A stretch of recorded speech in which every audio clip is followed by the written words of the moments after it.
services ብለን እንጠቅሳለን ማለት ነው። The second subtopic of this unit is theories of evolution. This is a mechanism in which new species form. Gradual change take place over time. This theory was proposed in 18th century or at the end of 17th century. During that time, people believed that God created life on Earth in 624 hours a day and remained unchanged thereafter. So these people believed that God created the Earth within 624 hours, and also He created all living organisms at the same time within 624 hours. ሕይወት ያላቸውን ነገሮችም ሆነ እቺን ምድራችንን እግዚአብሔር በ24 ሰዓት ውስጥ ፈጠራቸው within 624 hours a day ማለት በአንድ ሳምንት ውስጥ በ24 ሰዓት ወይም ባጭሩ በአንድ ሳምንት ውስጥ ወይም በ6 ቀናት ውስጥ ሕይወት ያላቸው ነገሮች በሙሉ ኢንዲፔንደንትሊ በተናጥ ለብቻ እዚህ ምድር ላይ ምድርን ጨምሮ ፈጠራቸው። ከዛም ጀምሮ ምንም የተለወጠ ነገር የለም። remain unchanged after ከዛ በኋላ ምንም አልተለወጠም። ስለዚህ እግዚአብሔር ሁሉ ነገር እንዲሁ ነው ሁሉ ብሎ የሰራቸውና የፈጠራቸው ነው። አንደኛው ሐሳብ በዛ ጊዜ ነበር ሐሳብ የሰዎች ሐሳብ። and also these people believed that the earth is nearly 6000 years old. እንግዲህ ይሄንን መረጃ ከባይብል ያገኙት እቺ ምድራችን ከተፈጠረች እግዚአብሔር ከሰራት ገና 6000 ዓመት ነው ብለው ያስባሉ። ይሄ አይዲያ relies on spiritual matter which is by their very nature cannot be seen, touched or measured effectively. ይሄ ሐሳብ የተለየ ማስረጃ የለውም። just እምነት ነው፣ ማመን ነው። spiritual matter መንፈሳዊ አስተሳሰብ ነው። ይሄ መንፈሳዊ አስተሳሰብ በተፈጥሮ ምንም የማይታይ የማይዳሰስ የማይጨበጥ እና በልኩ መለካት የማይቻል ነገር ነው ማለት ዝም ብሎ ማመን just በቃ ሳያዩ የሚያምኑ ብዙሃን ናቸው እንደሚባለው ነው። ሁሉም ነገር እግዚአብሔር እንዲሁ ይሁን ብሎ ሰራው። በ6 ቀን ሰማይና ምድርን ዘረጋ። ከዛ አንድ በአንድ በ6 ቀን ውስጥ ያላቸው ነገሮች ሁሉ ሰራቸው። እቺ ምድር ከተፈጠረ ደግሞም ገና 6 ዓመቷ ነው ብለው ያስባሉ። እንግዲህ ይህን አይዲያ በመቃወም የመጀመሪያ ቲዮሪ ፕሮፖዝ ያደረገው ሰው ጆርጅ ቡፎን ይባላል። a French naturalist who proposed history naturally. history naturally የሚባል ሐሳብ ለመጀመሪያ ጊዜ ፕሮፖዝ ያደረገው ሰው ጆርጅ ቡፎን ይባላል። ጆርጅ ቡፎን ይባላል ማለት ነው። ምንድን ነው ያለው? ጆርጅ ቡፎን challenged this idea when he said the idea of a special creationism by suggesting that the earth was older than 6000 years old. According to Buffon's assumption, the earth was older than 6000 years. The earth is about 75000 years. ይሄ ሰው ምን አለ መሰላችሁ? by the way ባክግራውንዱ ካልኩለስ ነው፣ በጣም ማቴማቲሻን ነው። በራሱ ስሌት አሰበና የተለያዩ ፎሲል ሪከርዶችን አየና እቺ ምድር ከተፈጠረች ገና ወደ 75 ዓመቷ ነው እንጂ እንደተባለው በጣም አጭር እድሜ ያላት 6000 ዓመት አይደለችም የሚል ሐሳብ ነው ያለው። Second, he stressed that living things were not created by God but rather through natural events. በጣም በአትኩሮ አስምሮ የተናገራቸው ነገሮች አሉ። ሁለት ነገሮች ሰማይና ምድርን እኛ ብለን የምንጠራው እና ሕይወት ያላቸው ነገሮች ሁሉ እግዚአብሔር አልፈጠራቸውም። ራስር ነገሮች የተፈጠሩት በተፈጥሮ ሂደት ነው። በተፈጥሮ ክስተት ነው እንጂ የመጡት ነው እንጂ እዚህ ምድር ላይ እንደዚህ በዚህ መልኩ ይኖሩት እግዚአብሔር ሁሉ ብሎ የፈጠራቸው አይደለም የሚል ወጥንስ ሐሳብ ነው። And the third point, organisms change over time in response to environmental pressure and random events. Organisms change their morphological appearance. For what purpose or for what reason? In response to environmental pressure. In response to change of climatic factors, topography of the surface, or edaphic factors. እዛ አካባቢ ላይ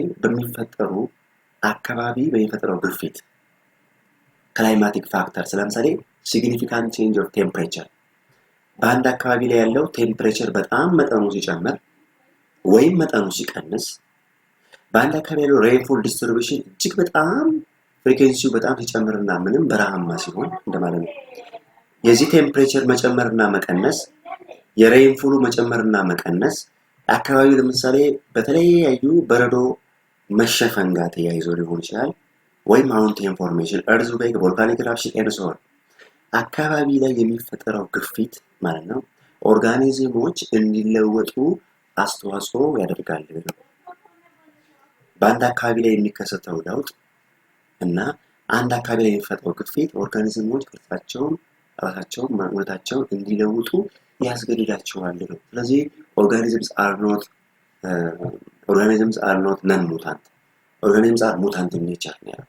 ኦርጋኒዝሞች ይለወጣሉ፣ በየሂደቱ ይለወጣሉ። ለምን? አካባቢው ላይ የሚከሰተው የተለያዩ ለውጦች ኤንቫይሮንመንቱ ሲለዋወጥ እንደ ኤንቫይሮንመንቱ ሁኔታ ኦርጋኒዝሞቹን የተለያየ ለውጥ ያደርጋሉ የሚል ጽንሰ ሀሳብ የያዘ ነው ማለት ነው የዚህ ሰው ሀሳብ።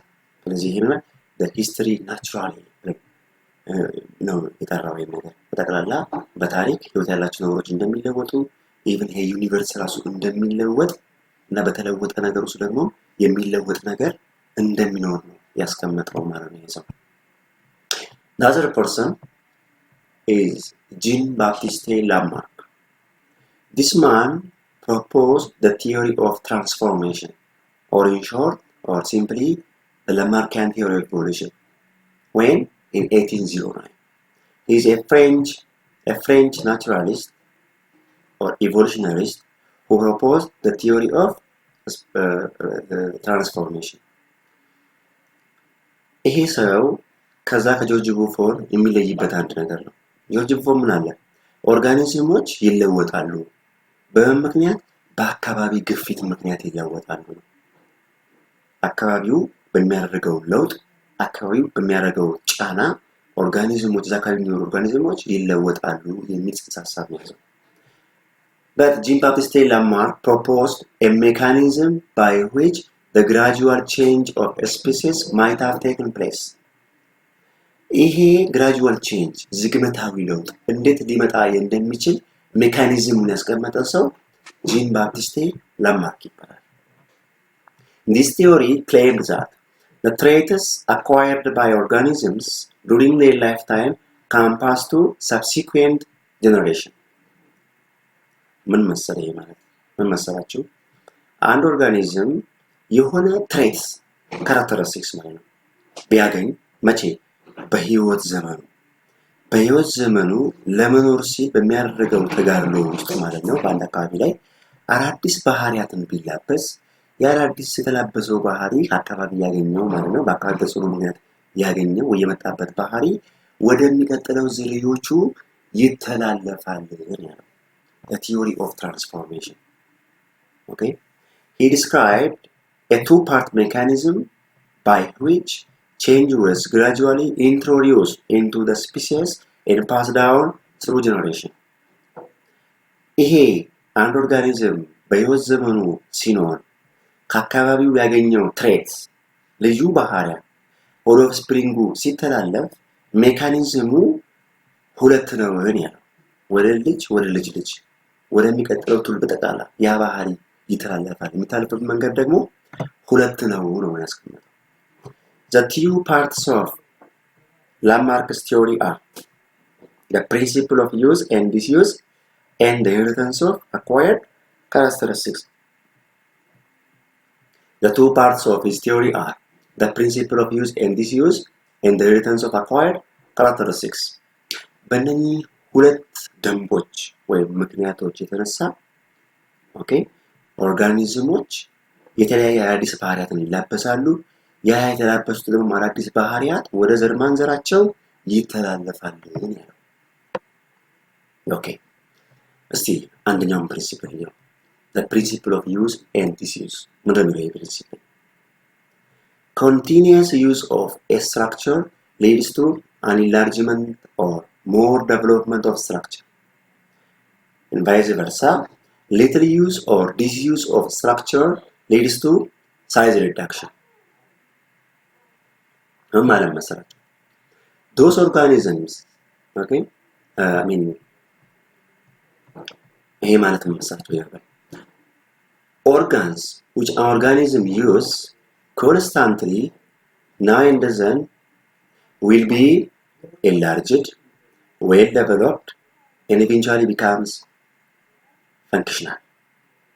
Whereas organs which an organisms do not use properly now and then will be smaller, very underdeveloped, and eventually becomes functionless or vestigial. An organism የሆነን ኦርጋኑ የሆነ ስትራክቸር ሁሌም እየተጠቀመበት ሁሌም እየተገለገለበት ከሄደ ያ ኦርጋን እያደገ እየጎለበተና ጥቅም ላይ እየዋለ ሲመጣና አገልግሎት እየሰጠ ሲመጣ አንድ ኦርጋኒዝም ያለውን ኦርጋን ሁሌም ማይጠቀምበት ያለውን ስትራክቸር ማለት ነው ሁሌም ማይጠቀምበትና ማይገለገልበት ከሆነ ደግሞ እያነሰ በስተመጨረሻ እንደውም ከጥቅም ውጪ የሆነ ይመጣል።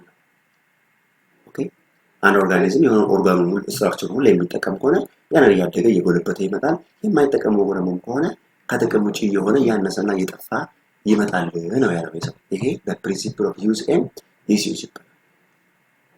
እስኪ ሶስት ምሳሌ ልስጣችሁ ይሄን ፕሪንሲፕል እንዴት እናቀርብ። the classical example እጅግ ታዋቂ ሶስት ምሳሌዎችን የወሰደው the classical example used to explain the concept of use and disuse are one the elongated neck of giraffe ቀጭኔ አንገቷ ለምን እንደዚህ እንደረዘመ ነው አንተ ጥናት ያደረገው። Jean Baptiste Lamarck believed that the long necks of giraffes evolved as generation of giraffes reached ever higher leaves. ምን መሰላችሁ ቀጭኔ ልክ እንደ ሌሎች እንስሳ አንገቷ አጫጭር የሆነና እንዲሁ ቁጥቋጦዎችን ከዛፍ ላይ የምትመገብ ነበረች እና የምትመገበው ምግብ ዛፉ ላይ ቅጠሎቹ ማለት ነው እያለቁ እየተመናመኑ ሲመጡ እና ጫፍ ላይ ብቻ እየቀረ ሲመጣ የግድ ለመኖር ሲል መብላት ስላለባት እዛ ጫፍ ላይ ያለውን ቅጠል ለመድረስ ስትል አንገቷን ቀና እያረገች መጣች እንደምታዩት ማለት ነው። ወራክ የንጠራች ዛፉ ላይ ተወራከት ተጣራ እንደረሰችበት ግን ስሩ ታይም ስትርች እያረገች ስትመጣ አንገቷ ምን ማለት ነው እንደዚህ አንገቷ እየረዘመ መጣ። አንድ ኦርጋን ሁሌ የሚጠቀምበት ከሆነ ያ ነገር ወይ ዴቨሎፕ የሆነ ሞር መስኳር የሆነ ይመጣል የሚል ነገር ነው። እቺ ለምሳሌ እንደምታያት እንዲህ ነበረች እቺ ቀጭኔ እንግዲህ ምግብ እዚህ ጋር የለም እንደዚህ ዝም ብላ ከተቀመጠ ትሞታለች። ስለማይሆን ስትል አንገቷን ስታንጠራራ እንደዚህ ምግቡ ጋር መድረስ ቻለች። በዚህ ምክንያት አንገቷ ረዘመ ነው። a principle of use and disuse. Alright, እስቲ ቆይ ሌላ ምሳሌ ልስጣችሁ ነው። The elongated web toes of water bird. እቺ water bird የምትባለዋ ለምሳሌ ጉዝ መውሰድ ይችላል ወይ ደግሞ ዳክዬን መውሰድ ይችላል።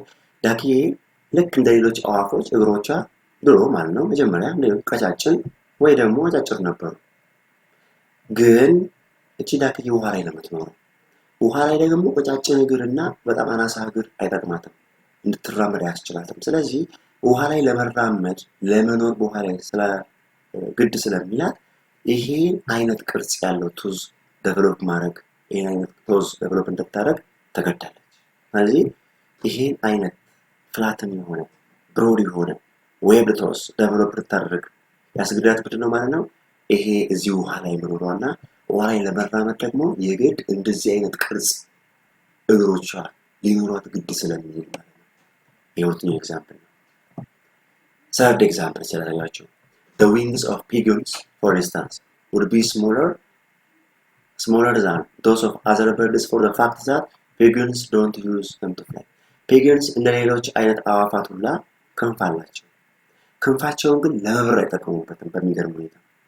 ስለዚህ እነኚህ አዋፎች እንደ ሌሎች አዋፎች ሁላ ክንፍ ቢኖራቸውም ክንፎቻቸውን ግን ለመብረር ስለማይጠቀሙበት ምን እየሆነ መጣ እያነሰ መጣ እና አሁን ይሄ ክንፍ በጣም ትንሽ ነው ከሌላው አዋፋት ሲታይ ለምን ይባል ሁሌም ስለማይበሩበት እያነሰ መጣ።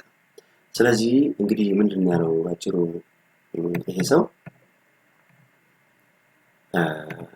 Lamarck's theory of evolution, the law of use and disuse የሚባለው if a body part were used, it got stronger.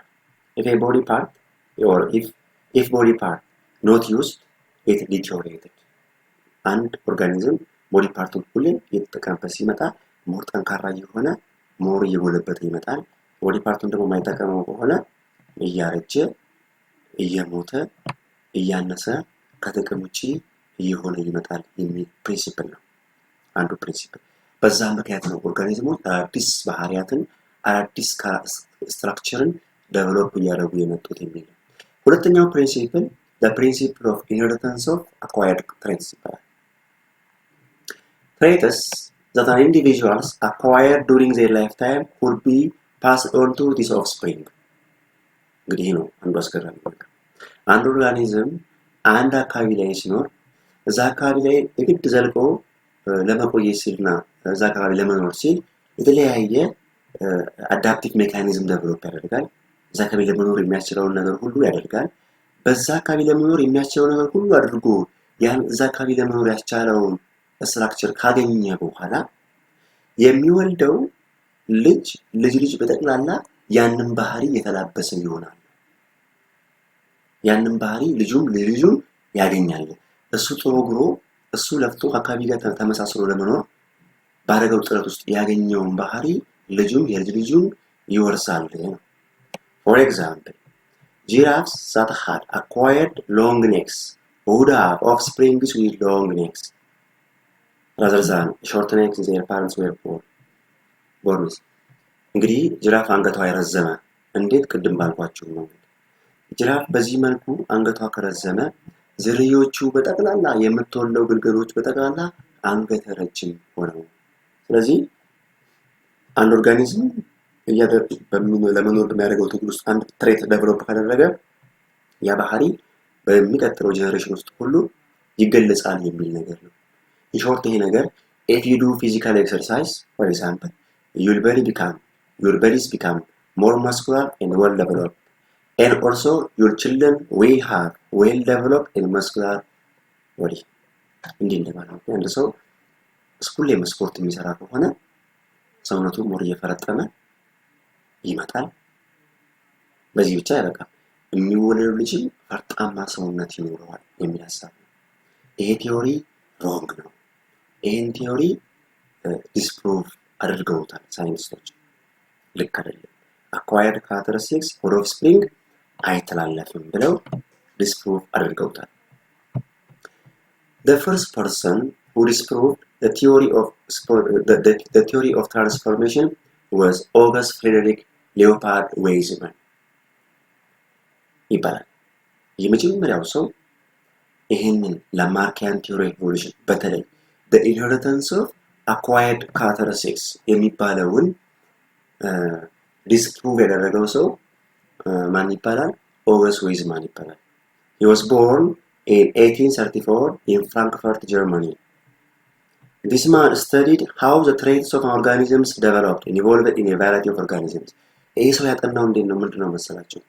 እንዴት አድርጎ የተለያዩ ኦርጋኒዝሞች ባህሪያት እንደሚያድጉ እንደሚለወጡና ከኦርጋኒዝም ልዩነት እንደሚያመጡ ያጠናው። ባጭሩ the theory of germplasm ይባላል። germplasm theory ቲዮሪ ፕሮፖዝ ያደረገው ይሄ ቲዮሪ ምንድነው የሚለው? እንዴት ነው ዲስፕሩቭ ያደረገው? መጀመሪያ ልንገራችሁ። In 1889, August Weizmann conducted an interesting experiment attempting to produce a mice without tails. የላማርኪን ቲዮሪ ዲስፕሩቭ ለማድረግ የተጠቀመው አይጦችን ነው። He took a couple of mice and cut the tails of adult mice and then permitted them to mate. He took a couple of mice and allowed them to reproduce. Okay? ሁለት ጥንድ የሆኑ አይጦችን ወሰደና ከዛ ጭራቸውን ቆረጠና እርስ በርስ እንዲራቡ አደረጋቸው።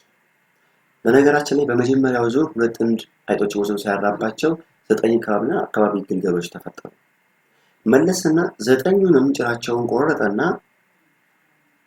እንዲራቡ አደረጋቸው። ሲራቡ የሆኑ ነምበር ኦፍ ኦፍስፕሪንግ ተፈጠሩ። እንደዚህ ያደረገ 22 ጄኔሬሽን 22 ትውልዶችን ከፈጠረ በኋላ ወደ 901 ኦፍስፕሪንጎችን ማፍራት ቻለ የሰው። ኦኬ መጀመሪያ ሁለት ጥንድ አይጦችን የወሰደው ሁለቱም ጭራቸውን ቆረጠ፣ ከዛ አዳቀላቸው፣ ከዛ የሆኑ ወደ 9 አካባቢ ኦፍስፕሪንጎች ተወለዱ። 9ኙንም ጭራቸውን ቆርጦ ሊራቡ አደረጋቸው። እንደገና ደግሞ ግልገሎቹ ወሰደና መልሶ ደግሞ ጭራቸውን ቆረጠ፣ አራባቸው። እንዲህ ያደረገ 1 2 3 እያለ ወደ 22 ትውልድ ካራባቸው በኋላ ጭራቸውን እየቆረጠ በስተመጨረሻ ወደ 901 የአይጥ ዝርዮች ሲፈጠሩ በሚገርም ሁኔታ ሁሉም አይጦች ጭራ አላቸው። አንድም ጭራ የሌለው ወይም አጭር ጭራ ያለው ኦፍስፕሪንግ አልተፈጠረም። ስለዚህ እንደ ላማርክ ቲዮሪ አንገቷ የረዘመው አንገቷን ቀና ስታረግ እየረዘመ ከመጣ ግልገሎቹ ሁሉ ከዛ የሚፈጠሩ ግልገሎች ሁሉ አንገተ ረጅም ይሆናሉ እንደተባለው ሁላ አሁንም እንግዲህ እንደ ኦገስት ዌይዝማን ገለጻ እንዲሁ ጭራቸው ሲቆረጥ የሚፈጠሩ ግልገሎች በጠቅላላ ጭራ የሌላቸው ይሆኑ ነበር፣ ግን አልሆነም። ስለዚህ acquired characteristics ከፓረንት ወደ ኦፍስፕሪንግ አይተላለፍም ብሎ ነው ሳማራይዝ ያደረገው። so this man by doing this interesting experiment he tried to disprove the concept of the Lamarckian theory of evolution. ይህንን ቲዮሪ በዚህ መንገድ ዲስፕሩቭ አደረገ ማለት ነው። ግን ከዛ ይህንን ስራ ሰርቶ ዲስፕሩቭ አደረገ በኋላ